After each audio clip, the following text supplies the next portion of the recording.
महानुभाव, आज भगवान महावीर स्वामी का 2547वां निर्वाण महोत्सव है। आप इसे किस प्रकार सेलिब्रेट करते हैं, ये सब आपके ऊपर निर्भर करता है। आज धनतेरस है, जिसे धन्यतेरस कहा जाता है। कुछ लोगों का कहना है कि धन्य शब्द का रूप विकृत होकर के धनतेरस हो गया। ऐसा नहीं है। धन शब्द देशज शब्द है। आपने बुद्धजन जी को पढ़ा होगा, वो लिखते हैं, धन घड़ी यूँ धन दिवस यूँ ही धन जन्म मेरो भयो। और सूरज मल जी भी समाधि मरण में धन भाग शब्द का प्रयोग करते हैं। तो धन ये शब्द अपने आप में धन शब्द है। महानुभाव, आज त्रयोदशी के दिन प्रातःकाल भगवान महावीर स्वामी की समूह शरण में दिव्य ध्वनि खिरी, जिसका असंख्य लोगों ने लाभ लिया। तत्पश्चात भगवान वहाँ से विहार करते हुए महामुनि केवली अरहत परमेष्ठी श्री महावीर स्वामी मध्यमाए पावाए हत्थी वाली सहाय। महावीर भगवान मध्यम पावापुर में हस्तिपाल राजा की सभागृह के तट पर पहुँचे। वहाँ पर पद्म नाम का एक सरोवर था, जो कि छोटे छोटे बहुत सारे सरोवरों से विस्तृत था। वहाँ पहुंचकर भगवान ने संपूर्ण मन वचन काय की चेष्टाओं को रोक लिया। योग निरोध करके वे आत्म ध्यान में खो गए। आत्म ध्यान में ऐसे लीन हुए कि उनकी असंख्यात कर्मों की निर्जरा होने लगी। कर्म श्रृंखलाएं तड़ तड़ करके टूटने लगीं और चतुर्थ शुक्ल ध्यान में पहुँचते ही पंच लघु अक्षर आ ई उ रिल रे इतने समय मात्र में भगवान को मोक्ष की प्राप्ति हो गई। जैसे ही भगवान को मोक्ष हुआ, जन समूह जो वहाँ उपस्थित था सारा शोक सागर में डूब गया। वह सोचने लगा, हम अनाथ हो गए, अब हमें ज्ञान, हमारा ज्ञान सूर्य डूब गया, अज्ञान अंधकार से हमें ज्ञान का मार्ग कौन देगा। और कहते हैं कि उनके जो प्रथम शिष्य इंद्रभूति गौतम गणधर थे, जिन्हें गणा नाम ईशा गणेशा कहा जाता है, को इतना शोक हुआ कि वे जगत और काल इनके स्वभाव पर चिंतन करने लगे। वे सोचते हैं कि ये संसार कितना असार है, ये संसार कितना अशरण है कि संपूर्ण संसार को त्राण देने वाले व्यक्तित्व को भी अपनी गोद में ना रख सका। उनका शोक सागर हिलोरे लेते लेते कब वैराग्य सागर में परिवर्तित हो गया पता नहीं लगा। और उनके अंदर इतना वैराग्य उमड़ा कि वे कैवल्य ज्ञान को लेकर ही वहाँ से उठे। अर्थात उनके अंदर कैवल्य ज्ञान सूर्य उदित हो गया। कैवल्य लक्ष्मी ने उनका वरण कर लिया। महानुभाव, एक बार पुनः पूरा विश्व तत्काल उत्पन्न हुए दुख से उभर आया और उन्होंने गणधर स्वामी की संस्तुति की।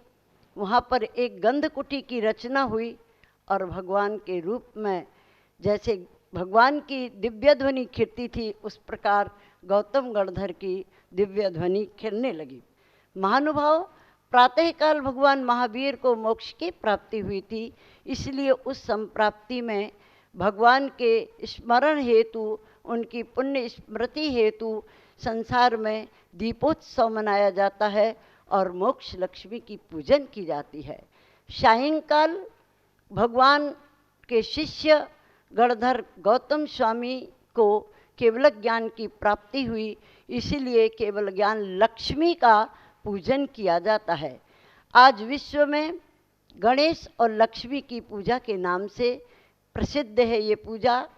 सायंकाल लक्ष्मी की पूजा होती है, गणेश की पूजा होती है और सुबह प्रातःकाल भगवान महावीर स्वामी को प्रमोद भाव से मोदक समर्पित किया जाता है। जैन दर्शनानुसार पूजन की विधि में बतलाया गया है कि जब आप भगवान महावीर स्वामी का निर्वाण महोत्सव के उपलक्ष्य में निर्वाण अर्चना करते हैं तो सबसे पहले भगवान के गर्भ, जन्म, तप, कैवल्य ज्ञान और मोक्ष कल्याणक के प्रतीक पंच अर्घ्य चढ़ाने से पूर्व पहले आप भगवान का गर्भ, जन्म, तप और केवल ज्ञान, इन 4 कल्याणकों का अर्घ्य चढ़ाएं। पश्चात निर्वाण कांड बोल करके, मोक्ष कल्याणक का अर्घ्य बोल करके मोदक समर्पित करें। मैं आपसे एक इत्तेफाक की बात बताना चाहती हूँ। अब की बार 15 नवंबर को भगवान महावीर का निर्वाण महोत्सव दिवस आया और हम जब इतिहास में देखते हैं तो 15 अक्टूबर कार्तिक कृष्ण अमावस्या स्वाति नक्षत्र मंगलवार को भगवान का मोक्ष कल्याणक हुआ था। इस बार 1 माह अधिक होने से शायद 15 नवंबर हो गया, अन्यथा मल मास न बढ़ता तो शायद 15 अक्टूबर को भगवान महावीर का मोक्ष कल्याणक होता। महानुभाव, मैं तृतीय बिंदु के संबंध में आपसे बात करना चाहती हूँ कि ज्योतिष चक्र अनुसार इस बार पहले दीपावली मनाई जा रही है, पश्चात भगवान महावीर स्वामी का निर्वाण महोत्सव मनाया जा रहा है। आप लोग पहले गोधूली बेला में त्रयोदशी के दिन अपने प्रतिष्ठानों में, अपनी फैक्ट्रियों में अथवा घरों पर जो पूजन करेंगे उस पूजन की विधि क्या होनी चाहिए, किस प्रकार आप पूजन करें, कैसी सामग्री और क्या सामग्री होना चाहिए, इस विषय में आपको मैं थोड़ा सा प्रकाश डालना चाहूँगी। पूजन सामग्री में सर्वप्रथम आप निर्वाण यंत्र, सर्व सिद्धि यंत्र, महावीर स्वामी एवं गणधर स्वामी का चित्र, जिनवाणी, अष्टमंगल द्रव्य, अष्ट पूजन द्रव्य, स्वर्ण या रजत के पात्र पूजन के, मंगल कलश, श्रीफल, पीली सरसों, हल्दी की गांठ, सुपारी, रजत या स्वर्ण मुद्राएं, लाल वस्त्र, कलावा जिसे आप मौली कहते हैं, चंदनमाला, धूप, धूपदान, कर्पूर, केसर, घिसी हुई कुमकुम, वही खाता, दवात, कलम, प्रसाद वितरण की सामग्री, मंगल दीप एवं 24वें तीर्थंकर भगवान महावीर स्वामी के निर्वाण सूचक 24 दीपक और गौतम स्वामी के केवल ज्ञान प्राप्ति का सूचक 1, इस प्रकार 25 दीपों के द्वारा एक साल थाल सजा हुआ। भगवान महावीर स्वामी का शिष्य समूह जिसमें 4000 मुनिराज थे, उनके प्रतीक सूचक इच्छानुसार दीपमालाएं भी आप घृतिका, वर्तिका, पूरित, मोमबत्ती आदि रख सकते हैं। कोरे पान के पत्र एवं चौकियाँ, चटाइयाँ, ये सामग्री आपके पास होना चाहिए। जहाँ आप पूजन करते हैं अपने गृह आदि में वह स्थल पवित्र, शुद्ध हो, स्वच्छ, साफ हो और वहाँ पर इस उक्त सामग्री को व्यवस्थित रखें। सर्वप्रथम एक चौकी के ऊपर दीवाल के सहारे भगवान महावीर स्वामी और गौतम गणधर का चित्र रखें। चित्र के आगे सिंहासन पर सर्व सिद्धि एवं वृद्धि कर यंत्र विराजमान करें। यंत्र के आगे एक ऊंची चौकी रखें, इस पर पीले चावलों से स्वस्तिक बनाएं। इस स्वस्तिक क्या है? इस स्वस्तिक को हमें हमेशा नीचे से ऊपर की ओर बनाना चाहिए, क्योंकि ये नीचे से ऊपर जाती हुई लाइन ये हमारे ऊर्ध्वगमन का प्रतीक है और उसको बीच में से जो काटते हैं एक कर्म का उदय हमारी लाइन को काट रहा है।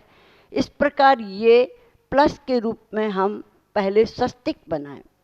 फिर हमारी आत्मा कर्मों के जोर से चारों दिशाओं में जो 4 लाइन बनी है वे 4 गति की प्रतीक हैं। उन 4 गतियों में भ्रमण करने लगती है। तो यह आत्मा क्या कर्म के जोर से, कर्म की आंधी से निरंतर 4 गतियों में परिभ्रमण करती रहेगी? कहते नहीं, उसके निकलने का उपाय है तो स्वस्तिक के मध्य में 4 बिंदु रखें जो चतुर्विध आराधना के प्रतीक हैं। जो व्यक्ति चतुर्विध आराधना करता है उनके चारों गतियां समाप्त हो जाती हैं। आप देखते हैं कि लाइन थोड़ी सी चारों टेढ़ी हो जाती हैं। इस प्रकार ये स्वस्तिक की रचना आप कीजिए। यंत्र के आगे जिनवाणी स्थापित करें। जिनवाणी के दाहिने ओर मंगल दीप और बाईं ओर धूपदान रखें तथा मध्य में सरसों, सुपारी, हल्दी या मुद्रा आदि डालकर अथवा आप चाहें तो पूर्ण शुद्ध जल भरा हुआ कलश स्थापित करें, जिसके ऊपर लाल वस्त्र में वेष्टित श्रीफल को रखें। पूजन की चौकी पर सामग्री रखें और उसके बराबर में एक दूसरी चौकी रखें। आप चौकी के ऊपर सुप्रतिष्ठ को संजो कर रखें। सुप्रतिष्ठ के बारे में लोगों को बहुत सारी भ्रांतियां हैं। कोई स्वस्तिक बनाता है, कोई ओम बनाता है, कोई बिंदु रखता है, लेकिन सैद्धांतिक ग्रंथों में देखा जाता है हम अपने हृदय में भगवान को विराजमान करना चाहते हैं, इसलिए हम अपने हृदय के प्रतीक स्वरूप उस स्वस्तिक, उस सुप्रतिष्ठ पर अष्टपत्र का कमल बनाएं। 8 लाइन खींच करके उसको एक कमल की आकृति दे दें और उस कमल को सुप्रतिष्ठ में स्थापित करें। आपने अपनी थाली में जो स्वस्तिक की रचना की है उसके ऊपर अर्धचंद्राकार शुद्ध शिला का आप परिसंकल्प करके वहाँ उसकी रचना करें और मन वचन काय की एकाग्रता के सूचक उसके नीचे 3 बिंदु रखें। आपने देखा होगा रैणत्यम च वंदे 24 जिने च सबदा वंदे पंच गुरुणम वंदे चारण चरणम सदा वंदे। इस श्लोक का मतलब ये है कि आप उन 3 बिंदुओं के नीचे उस स्वस्तिक के सबसे ऊपर 5 का अंक रखें। नीचे से रचना को प्रारंभ करें। स्वस्तिक के सबसे नीचे 3 लिखें जो रैणत्यम च वंदे रत्नत्रय का प्रतीक है। बाईं ओर 24 का अंक लिखें जो 24 तिथेरे जिने से वंदे 24 तीर्थंकरों का प्रतीक है। स्वस्तिक के ऊपर बिंदुओं के नीचे दोनों के मध्य भाग में 5 का अंक न्यासित करें। ये पंच परमेष्ठी का प्रतीक है।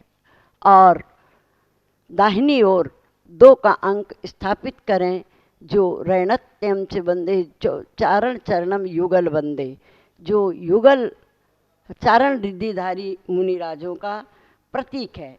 इस प्रकार परिकल्पना करके आप मंद मंद ध्वनि के द्वारा भगवान की पूजन प्रारंभ करें। आपको पता ही है कि पूजन प्रारंभ करने से पूर्व पूजन की कुछ क्रियाएं भी की जाती हैं। सर्वप्रथम आप शुद्ध जल को हाथ में लेकर के अमृत स्नान का मंत्र बोलकर अमृत स्नान करें। तिलक मंत्र बोल करके मस्तक के ऊपर तिलक धारण करें।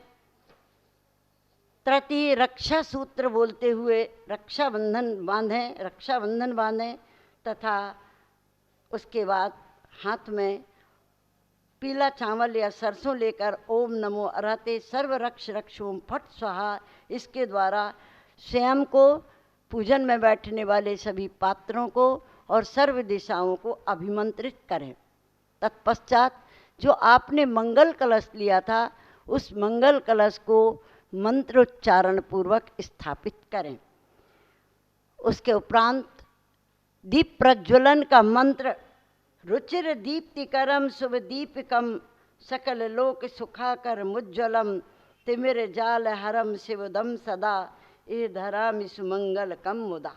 इस प्रकार मंत्र बोलते हुए ओम अज्ञान तिमिर हरम दीपकम प्रज्वलयामि, इस प्रकार करके आप दीप स्थापित करें। और दीप को मैंने आपको बताया था कि जिनवाणी के दाहिने ओर आप स्थापित करें। इस प्रकार ये पूजन की विधि हुई।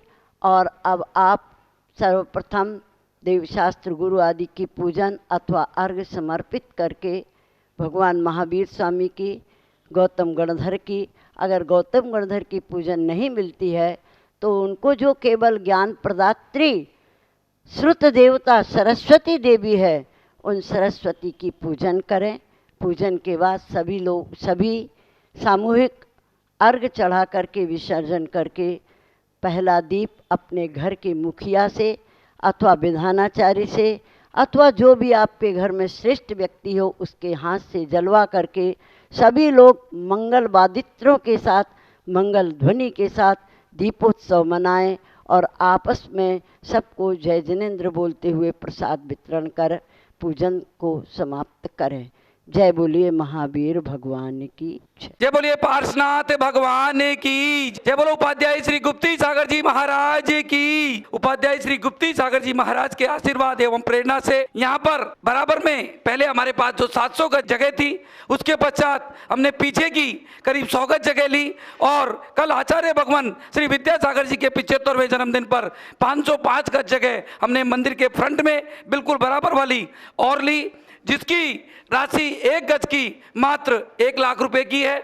जो भी भाई बहन अपने परिवार की तरफ से ये राशि देना चाहें, हमें अपना नाम अवश्य लिखवाएं।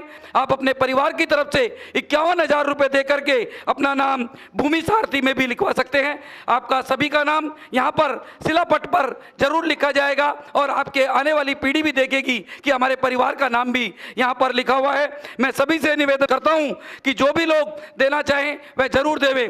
कल करीब 395 गज जगह का पैसा हमारे पास में आ गया, मात्र 110 गज जगह का पैसा हमें और चाहिए। जो भी पहले देगा उसका नाम यहाँ पर लिखा जाएगा। आने वाली 15/11 भगवान महावीर स्वामी का निर्वाण लाडू यहाँ पर भव्य रूप से चढ़ाया जाएगा, जिसके लिए हमने यहाँ पर ही पावापुरी का निर्माण आप देख रहे हैं सामने इतना सुंदर किया है कि इस लॉकडाउन में शायद आप पावापुरी तो नहीं जा सकते हैं, परंतु हमने साक्षात्कार पावापुरी यहाँ पर बनाई है। इसके अंतर्गत ही आपको लाडू चढ़ाने का मौका मिलेगा। कोई भी परिवार 11,000, 5100, 2100, 1100 रुपये दे करके अपने इस पावापुरी के निर्माण जो हमने कराया इसके अंतर्गत लाडू चढ़ा सकता है। यह संपूर्ण पैसा इस मंदिर के निर्माण के अंतर्गत काम में आएगा। बंधुओं, मेरा आप सभी से निवेदन है कि जो भी मेरी आवाज सुन रहे हैं कम से कम 1100, 2100, 5100, 11,000, 21,000 देकर के लाडू अवश्य चढ़वाएं और भगवान महावीर स्वामी के निर्वाण पर आप सभी लोग इसका फायदा उठाएं। हमारे यहाँ पर रोज जिनवानी चैनल के माध्यम से शांति धारा, जिसकी राशि मात्र हमने 1100 रुपये रखी है, आप अपने परिवार की तरफ से 5 दिन की 5100 रुपये में और 15 दिन की 11,000 रुपये में और 1 महीने की 21,000 रुपये में करवा सकते हैं। यहाँ पर बाहर 5 महीने से लगातार गरीब भाई बहनों के लिए हमने भोजन की व्यवस्था कर रखी है। 51 लोगों के भोजन की राशि मात्र 2100 रुपये है। आपके परिवार की तरफ से 151 लोगों की मात्र 5100 रुपये है और 11,000 रुपये की राशि 300 लोगों के लिए है और 600-700 लोगों का भोजन अगर आपको करवाना है उसकी राशि 21,000 रुपये की रखी है। आप किसी भी कार्य में जुड़कर हमसे यहाँ पर पुण्य लाभ से ले सकते हैं। 15/11 का जो निर्माण का कार्यक्रम होगा वह जिनवानी चैनल के माध्यम से सुबह 9:30 बजे से दोपहर को 1 बजे तक सीधा प्रसारण आपको दिखाया जाएगा। आप अपने घर बैठे अपने जो लाडू चढ़ाया जाएगा उसे देख सकते हैं, पुण्य कमा सकते हैं। बंधुओं, हम आपको पुण्य कमाने का अवसर दे रहे हैं, आप जरूर ये सब अवसर लेवें। इन सब कार्य के लिए आप हमें 8800202068 या 9312607071 या 9311199898 पर फोन करके हमें अपना नाम लिखवा सकते हैं। बंधुओं, आप जो भी राशि यहाँ पर देंगे वह समस्त राशि ATG के अंतर्गत आएगी और आपको इनकम टैक्स से भी उसका फायदा मिलेगा। वह नंबर आप हमारे नंबरों से कभी भी ले सकते हैं। जय जिनेंद्र।